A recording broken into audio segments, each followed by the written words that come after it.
Hello everyone, I welcome you all in your accountancy class. We were discussing about not for profit organization.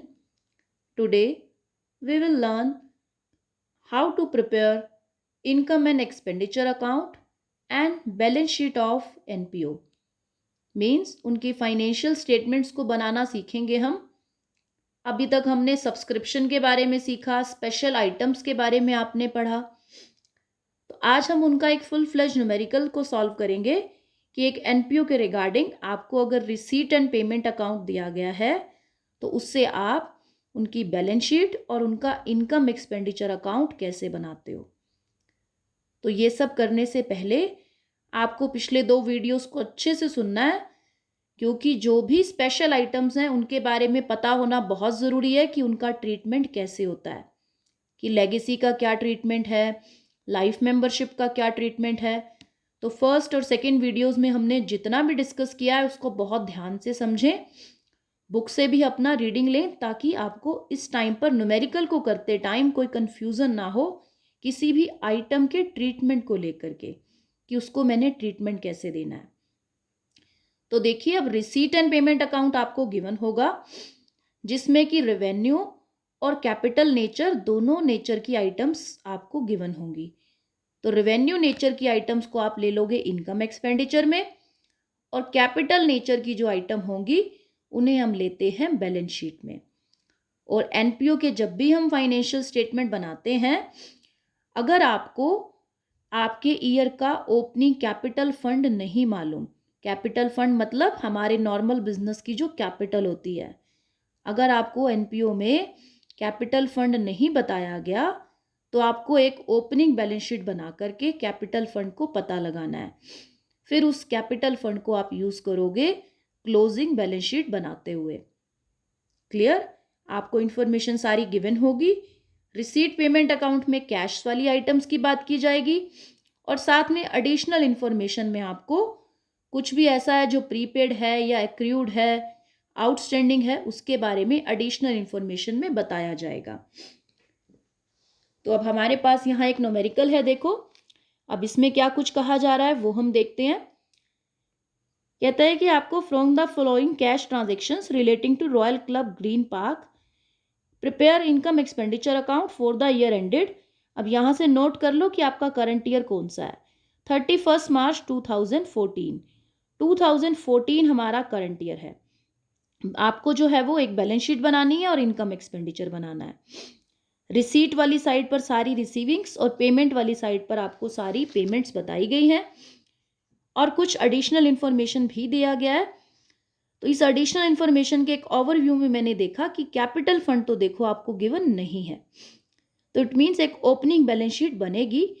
और वैसे भी यहाँ पर आपको क्लियरली ओपनिंग बैलेंस शीट से related कुछ डाटा गिवन है, तो इसका मतलब यही है कि वो डाटा इसीलिए गिवन है ताकि हम ओपनिंग बैलेंस शीट बनाएं। तो रीड करते हैं इसको। यहाँ पर एक इंपॉर्टेंट बात है जो सामने आएगी कि on 1 April 2013 club owned land and building valued at 40,000, furniture valued at 10,500। अब वो बात आती है जिसका सबसे ज़्यादा इंपॉर्टेंस है यहाँ, कि there were 150 life members, I repeat life members, on that date, each of whom who paid subscription of 100 rupees. देखो, लाइफ मेंबर्स जब सब्सक्रिप्शन पे करते हैं ना, तो वो नॉर्मल सब्सक्रिप्शन वाली तरह नहीं होता, वो लाइफ मेंबरशिप फीस के रूप में देते हैं। तो लाइफ मेंबरशिप फीस का ट्रीटमेंट क्या होता है कि वो बैलेंस शीट में लिखी जाती है लाइबिलिटी साइड में, कि आपने किसी से लाइफ टाइम के लिए फीस ले ली, अब आपको उसको सर्विसेज देनी है, ये आपकी एक तरह से लाइबिलिटी क्रिएट हो जाती है। तो ये जो 150 मेंबर्स ने 100 रुपीज़ के हिसाब से आपको दिया, ये ओपनिंग बैलेंस शीट की बात हो रही है ना, तो ओपनिंग बैलेंस शीट की लाइबिलिटी साइड में ये अमाउंट आ जाएगा मल्टीप्लाई होकर के। बाकी की आपको एसेट्स की इंफॉर्मेशन दी है वो तो करोगे ही। तो अब ओपनिंग बैलेंस शीट होती कौन सी है, या तो आप उसको ये समझ लो कि प्रीवियस ईयर की बैलेंस शीट है, 31 मार्च 2013 की हो जाएगी यहाँ, क्योंकि 2014 मेरा करंट ईयर है। बट क्योंकि हमें ओपनिंग नाम देना है, तो हम उसको 31 मार्च के बाद एक दिन एक्सटेंड करके आगे 1 अप्रैल के लिए उसको बनाते हैं। कि भाई मेरा करंट ईयर 1 अप्रैल से शुरू हो रहा है, ईयर तो वही रहेगा 2013, बस एक 1 डे का फर्क है कि 1 अप्रैल को वो बनती है, तो वो बन जाती है ओपनिंग बैलेंस शीट। आगे भी आपको बताया गया है कुछ, कहते हैं कि 2013 और 14 के जो आउटस्टैंडिंग सब्सक्रिप्शन थे वो 3400 और 2000 थे। तो इसका मतलब सब्सक्रिप्शन भी आउटस्टैंडिंग था आपका ओपनिंग बैलेंस शीट के टाइम, वो भी राइट होगा। और interest on investment due at the beginning of the year was 800 and at the end of the year was 1000। Interest भी इन्वेस्टमेंट के ऊपर जो है वो ड्यू था बिगिनिंग ऑफ द ईयर में। तो इसका ना बहुत एक इम्पोर्टेंट मतलब निकलता है इस बात का कि अगर मेरे करंट ईयर के शुरू में ही मेरा इंटरेस्ट ड्यू पड़ा है इन्वेस्टमेंट पर, इसका मतलब वो इन्वेस्टमेंट पहले से चली आ रही है, वो इन्वेस्टमेंट पहले से चली आ रही है। तो मेरे करंट ईयर की शुरुआत की जो बैलेंस शीट है ना, उसमें यहाँ चाहे एडिशनल इन्फॉर्मेशन में मेरे को एसेट्स में इन्वेस्टमेंट के बारे में वैल्यू ना कहा गया हो, बट मुझे रिसीट पेमेंट अकाउंट में अगर उसका कोई भी क्लू मिलता है, जैसे कि यहाँ कॉस्ट बता रखी है इन्वेस्टमेंट की 40,000, तो वो इन्वेस्टमेंट एक एसेट है, मुझे उसको राइट करना है ओपनिंग बैलेंस शीट में। क्यों करना है? क्योंकि ईयर के शुरुआत में ही मेरे को कहा गया है कि उसका इंटरेस्ट ऑलरेडी आउटस्टैंडिंग पड़ा था, कि आउटस्टैंडिंग मतलब मुझे रिसीव होना बाकी था वो इंटरेस्ट। तो यहाँ पर आपके पास ये क्या फिर क्लू दे रहा है आपको कि भाई करंट ईयर की शुरुआत में अगर कोई चीज़ मेरे पास ऑलरेडी रिसीव होनी है, तो इट मीन्स वो पहले से है इन्वेस्टमेंट मेरे पास फिर। तो अब ओपनिंग बैलेंस शीट बनाओ और देखो कि क्या क्या आइटम्स हम जो है इसमें राइट करेंगे। Opening balance sheet as at 1 April 2013 और 1-1 करके आपको जो है वो अपना लेना है आइटम्स को। तो देखो फर्स्टली हम ले लेंगे कैश जो है हमारी एसेट साइड पर। कैश इन हैंड का क्या है? ओपनिंग कैश इन हैंड लेना है आपको, ओपनिंग बैलेंस कैश का रिसीट पेमेंट अकाउंट में जो गिवन है। तो ओपनिंग कैश बैलेंस आपको गिवन है 4900 का, वो राइट करोगे। उसके बाद आपका आउटस्टैंडिंग सब्सक्रिप्शन देखो, क्लियरली स्टेटमेंट में बताया गया है कि आपका प्रीवियस ईयर का जो आउटस्टैंडिंग सब्सक्रिप्शन था, क्योंकि ये प्रीवियस ईयर की बैलेंस शीट है, बस ये बन रही है हमारे करंट ईयर के 1 अप्रैल को। तो हमारा जो बैलेंस पेंडिंग था सब्सक्रिप्शन के नेम पर वो था 3400 rupees. Then accrued investment interest जो था हमारा इन्वेस्टमेंट के ऊपर, वो कितना था? वो भी हमारी एसेट ही हो जाएगा, 800 रुपीज था हमारा 2013 के एंड में।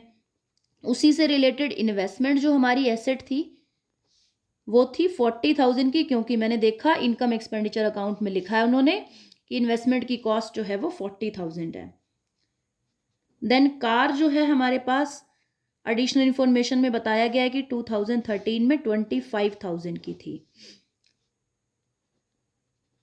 फर्नीचर की जो वैल्यू थी वो थी 10,500 रुपीज। और लैंड एंड बिल्डिंग का जो वैल्यू था वो कितना था? 40,000 रुपीज। तो अब बाकी के और आइटम्स देख लो, आपके पास कुछ और आइटम बाकी रह गए। यस, आइटम्स हमने सारी कवर कर ली हैं। तो अब आपको देखना है कि लाइबिलिटी साइड पर हमें क्या राइट करना है। तो लाइबिलिटी साइड की एक ही आइटम है लाइफ मेंबरशिप फीस, जिसकी हमने अभी अभी बात की कि आपके 150 लाइफ मेंबर्स हैं जिन्होंने 100 रुपीज के हिसाब से आपको पेमेंट की है।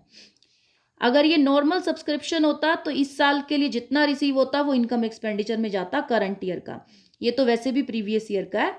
और ये लाइफ मेंबरशिप फीस है, तो इसका काम ही है कि ये बैलेंस शीट में लाइबिलिटी साइड पर लिखी जाएगी। क्यों लाइबिलिटी? बिकॉज आपको इन फ्यूचर अब इन मेंबर्स को सर्विसेज देनी होंगी। तो अब टोटल कर दो इस साइड का आप। Here you will get 1,24,600 rupees. And now 15,000 less करोगे, बैलेंसिंग करोगे, तो आपको मिल जाएगा आपका capital fund as your balancing figure, and that value will be 1,09,600। तो अब आपकी ओपनिंग बैलेंस शीट पूरी होती है, आपको मिल चुका है आपका कैपिटल फंड का बैलेंसिंग फिगर जो कि आप यूज करोगे क्लोजिंग बैलेंस शीट बनाते हुए। अब आ जाते हैं इनकम एंड एक्सपेंडिचर अकाउंट के ऊपर। तो अब इनकम एक्सपेंडिचर अकाउंट बिल्कुल वैसे बनेगा जैसे आपका प्रॉफिट लॉस बनता था। रेवेन्यू नेचर की आइटम्स को आपने लेना है, चाहे वो इनकम हो चाहे वो एक्सपेंस हो, जो आपकी डेली रूटीन की रिसीविंग्स होती हैं बिजनेस से रिलेटेड। तो यहां अब आप आ जाइए रिसीट साइड पर। सबसे पहली बात की जाएगी सब्सक्रिप्शन की। सबसे इंपॉर्टेंट है ये इस चैप्टर का। तो सब्सक्रिप्शन आपको इन्होंने बताया है कि रिसीट साइड पर इसने बोला कि आपको सब्सक्रिप्शन के 52,100 आ रहे हैं। पर्टिकुलरली इस साल के नहीं है, ओवरऑल ड्यूरिंग द ईयर आपको इतना अमाउंट आ गया। अब इसमें कितना पिछले साल का कोई उन्होंने ड्यूज क्लियर किए, कितना नेक्स्ट ईयर का दे दिया, वो सारी एडजस्टमेंट हमें अभी करनी होंगी।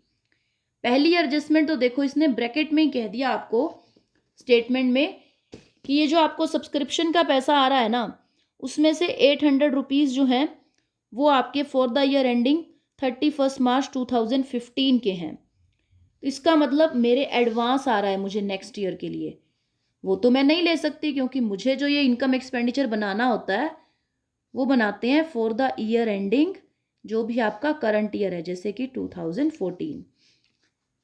तो यहाँ पे इमीडिएटली वो लेस कर दो जो कि आपको एडवांस आ रहा है 2015 से रिलेटेड 800 का। तो यहाँ पे आपको मिल जाएगा 51,300। तो यहाँ पे अब और क्या हो सकता है कि मेरे को दो तरह के आउटस्टैंडिंग बता रखे हो।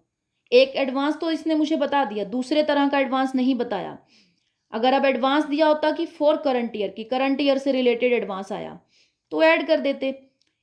सीधी सी बात उस दिन भी की थी कि अगर करंट ईयर से रिलेटेड कोई पेमेंट है, चाहे वो आउटस्टैंडिंग है चाहे वो एडवांस है, करंट ईयर से रिलेटेड मतलब एडवांस करंट ईयर से रिलेटेड आया तो उसको ऐड कर दो। अगर प्रीवियस या फ्यूचर ईयर से रिलेटेड आइटम है तो उसको लेस करो। तो अब आ जाओ आउटस्टैंडिंग वाली फिगर पर। लास्ट ईयर जो आपका आउटस्टैंडिंग था 2013 में वो थे 3400 रुपीज। लेस कर दो, लास्ट ईयर आउटस्टैंडिंग थे। आउटस्टैंडिंग सब्सक्रिप्शन 2013 में था आपका 3400। तो यहाँ आपको जो मिलेगा फिगर दैट विल बी 47,900। अब ऐड कर दो आउटस्टैंडिंग सब्सक्रिप्शन आपके करंट ईयर का। सिंपल सी चीज कि करंट ईयर का है तो ऐड करेंगे ताकि दिखा सकें कि टोटल इस साल की इनकम सब्सक्रिप्शन की कितनी हो सकती है। 2000 है, ऐड करके आ जाएगा 49,900। तो अब सब्सक्रिप्शन का तो हो गया सॉल्व। अब आगे अगली आइटम दे रखी है आपको इनकम से रिलेटेड रिसिट साइड में डोनेशन की। जनरल डोनेशन है, देखो कोई स्पेसिफिक पर्पज नहीं है, ना ही ह्यूज अमाउंट की है। 6,000 की डोनेशन है तो ये क्या पार्ट बन जाएगी इनकम एक्सपेंडिचर का, इनकम साइड में। फिर है बाय आपका पास प्रोसीड्स फ्रॉम चैरिटी शो। अब चैरिटी शो वगैरह करना एनपीओ का काम होता है, उनके लिए रेगुलर सोर्स ऑफ इनकम होते हैं कि चैरिटी शो के थ्रू फंड्स रेज करना, तो उनके लिए रेगुलर इनकम है। तो ये आपकी राइट हो जाएगी इनकम एक्सपेंडिचर में, इनकम साइड में। नेक्स्ट क्या रहा है, सेल ऑफ फर्नीचर। 1600 का बेचा है आपने, 4000 उसकी बुक वैल्यू थी, तो 2400 का लॉस हो गया। कितने का सेल हुआ वो नहीं रिकॉर्ड करोगे, प्रॉफिट या लॉस जो भी एसेट से रिलेटेड होता है उसको बेच करके उसको रिकॉर्ड किया जाता है। फिलहाल लॉस है तो लॉस कहाँ रिकॉर्ड होगा, आपका डेबिट साइड में। तो डेबिट साइड में लॉस को रिकॉर्ड कर दो 2400। ब्रैकेट में चाहो तो दिखा सकते हो कि 4000 का था, 1600 सेल वैल्यू थी, इसीलिए 2400 का लॉस शो किया गया है। नेक्स्ट है आपके पास लाइफ मेंबरशिप फीस जो कि बैलेंस शीट का पार्ट है। इंटरेस्ट ऑन इन्वेस्टमेंट 4800 देखो आपको रिसीव हो रहा है और एक्रूड कितना है वो आपको लिखना है। तो आपको इस बार करंट ईयर का एक्रूड देखना है। करंट ईयर में जो एक्रूड था वो आपका कितना था वो देखो, और प्रीवियस ईयर का एक्रूड अगर आपको बता रखा है तो उसको लेस करो। फिलहाल तो लिखो पहले बाय इंटरेस्ट, इंटरेस्ट के नाम पर आपको 4800 आ रहे हैं, तो इसमें से लेस कर दो जो प्रीवियस ईयर का आपका, या कह लो इस ईयर के बिगनिंग में तो इस ईयर की बिगनिंग में 800 रुपीज़ मेरे जो हैं वो एक्रूड इंटरेस्ट के थे। तो एक्रूड एट बिगनिंग क्यों लेस कर रहे हैं? क्योंकि ये आपको रिसीव हुए होंगे इस साल और इनका कोई काम नहीं है इस साल वालों में, क्योंकि ये पिछले साल से रिलेटेड आए हैं आपको। और ऐड कर दो एक्रूड एट द एंड, और वो कितने थे? 1000। तो यहाँ आपका जो है वो इंटरेस्ट टोटल आ गया 5000 रुपीज़ का। नेक्स्ट अब हमें आगे देखना है, आगे कहा गया है सेल ऑफ ओल्ड कार 20,000। अब देखो आपको बैलेंस शीट का डाटा देखो आप प्रीवियस ईयर की, तो उसमें 25,000 की कार है और आप बेच रहे हो 20 में, लॉस हो रहा है तो लॉस को रिकॉर्ड करो, लॉस ऑन सेल। और कितना लॉस हो रहा है आपको यहाँ पर? 5,000 का लॉस को रिकॉर्ड कर दिया। अब आ जाते हैं पेमेंट साइड पर। अब पेमेंट साइड के आइटम्स को देखते हैं क्या कुछ है। सैलरीज के नाम पे 20,100 रुपीज रिकॉर्ड कर दो एक्सपेंसेस वाली साइड, डेबिट साइड पर 20,100। Travelling expenses,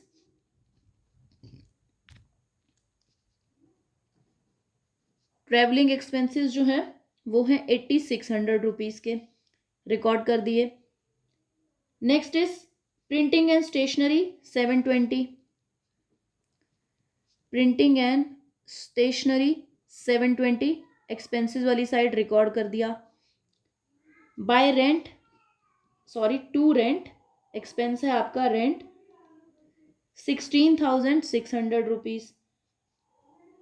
to repairs, repairs के नाम पर आपने जो है वो खर्च किए हैं 450। ये सारे देखो डेली रूटीन के एक्सपेंसेस हैं, तो इनकम एक्सपेंडिचर का पार्ट बनेंगे जैसे आप प्रॉफिट लॉस में इन्हें लिया करते थे वैसा कुछ। नेक्स्ट है बिल्डिंग परचेज्ड। अब बिल्डिंग परचेज कोई रेवेन्यू नेचर का एक्सपेंस तो नहीं होता है, कैपिटल नेचर की है, यानी एसेट साइड पर लिखेंगे ना भी इतनी बिल्डिंग मैंने परचेज की है, बिल्डिंग अकाउंट वहां पर बिल्डिंग से मेंशन होगा एसेट। नेक्स्ट है गवर्नमेंट बॉन्ड 5,000 रुपीज के। अब जो बॉन्ड्स होते हैं देखो वो क्या होते हैं, जैसे शेयर, डिबेंचर्स, बॉन्ड्स सिक्योरिटी होते हैं। तो हमने इन्वेस्टमेंट ही किया है ना कहीं 5,000 रुपए का बॉन्ड्स में, तो हमारे लिए क्या है? एसेट है ये, तो इसको एज एसेट रिकॉर्ड करना है बाद में।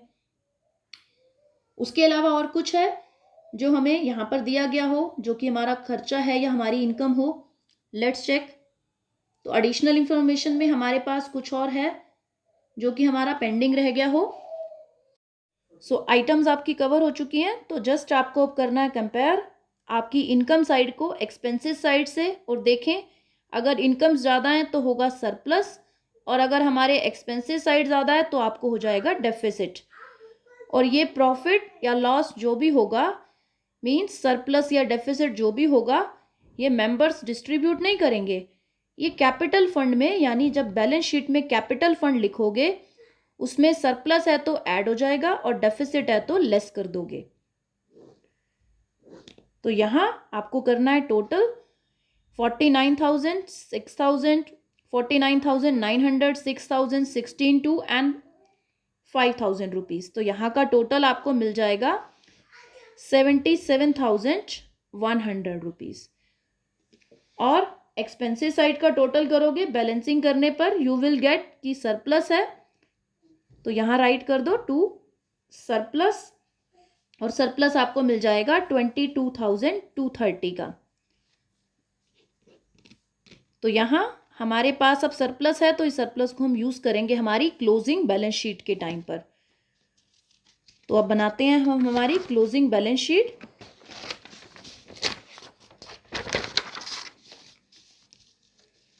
तो क्लोजिंग बैलेंस शीट में तो क्लोजिंग बैलेंस शीट है अब। तो जो एसेट्स आपके पास ओपनिंग बैलेंस शीट के टाइम थी वो रहेंगी, बट उनमें से अगर कुछ सेल कर दिया गया है तो वो आप लेस करोगे, और कोई एडिशन है नया, यानी रिसीट पेमेंट में ऐसा शो हो रहा है कि आपने कोई नई एसेट बाय की, तो वो एडिशन भी शो करोगे। शुरुआत करेंगे हम कैश के बैलेंस से, कैश इन हैंड से।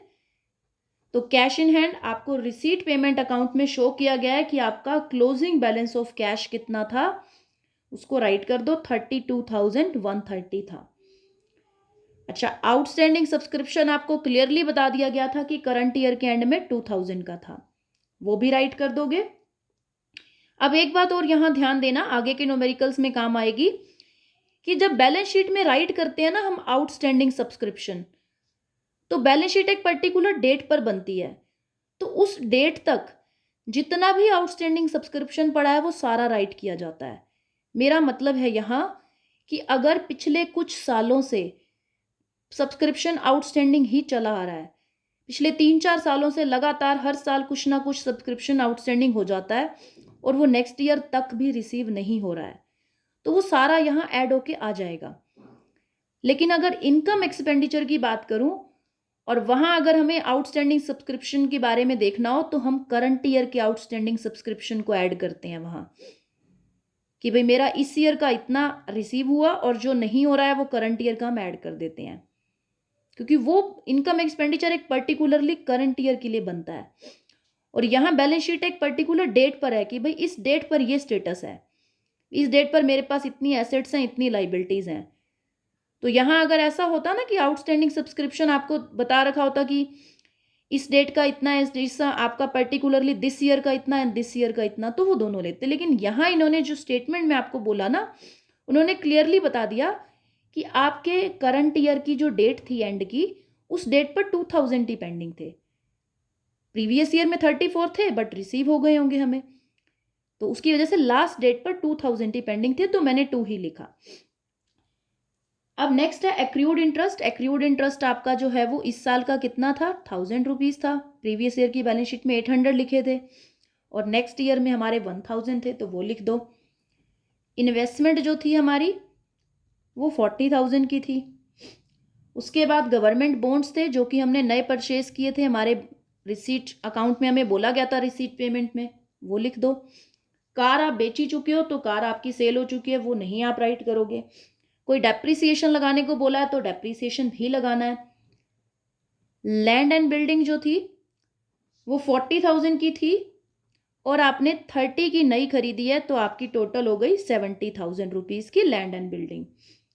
अच्छा, फर्नीचर जो था आपका वो 10,500 का था, जिसमें से 4,000 का कॉस्ट आपने बेचा चाहे 16 में था, लेकिन कॉस्टिंग तो आपकी 4,000 थी, तो बाकी का जितना बचा वो राइट कर दोगे। अब आ जाओ लाइबिलिटी साइड पर। अब लाइबिलिटी साइड में लाइफ मेंबरशिप फीस जो है आपकी वो 15,000 तो पहले से ही आपको बैलेंस शीट में मालूम है कि आपको लाइबिलिटी है। ऐड कर दो इसमें जो आपको नई रिसीव हो रही है, जो कि रिसीट साइड में आपको शो की गई थी 9,000 की, तो टोटल आपके पास हो जाएगी लाइफ मेंबरशिप फीस 24,000 की। और सब्सक्रिप्शन भी आपको एडवांस में आ रहा था, जो एडवांस में आता है सब्सक्रिप्शन फॉर नेक्स्ट ईयर, उसको हम लाइबिलिटी साइड पे लिखते हैं 800 था। अगर प्रीवियस ईयर में एडवांस रिसीव हो तो प्रीवियस ईयर की बैलेंस शीट में, करंट ईयर में एडवांस रिसीव हो तो करंट ईयर की बैलेंस शीट में। फिलहाल करंट ईयर में रिसीव हो रहा है तो करंट ईयर की बैलेंस शीट में आ गया।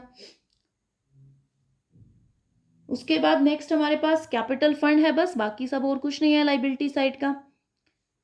तो कैपिटल फंड हमारा हमने जो निकाला था वो था 1,09,600। ऐड कर दो इसके अंदर सरप्लस आपको मिला था 22,300 का, तो टोटल आपको मिल जाएंगे 1,31,830। अब टोटल करो बैलेंस शीट का, दोनों साइड्स जो है वो मैच हो जाते हैं अगर आपके, तो इट मीन्स आपका सम जो है वो करेक्ट है। तो यहाँ का टोटल मिलेगा मुझे 1,56,630 और यहाँ का भी 1,56,630। तो दैट मीन्स सम हमारा जो है वो करेक्ट है।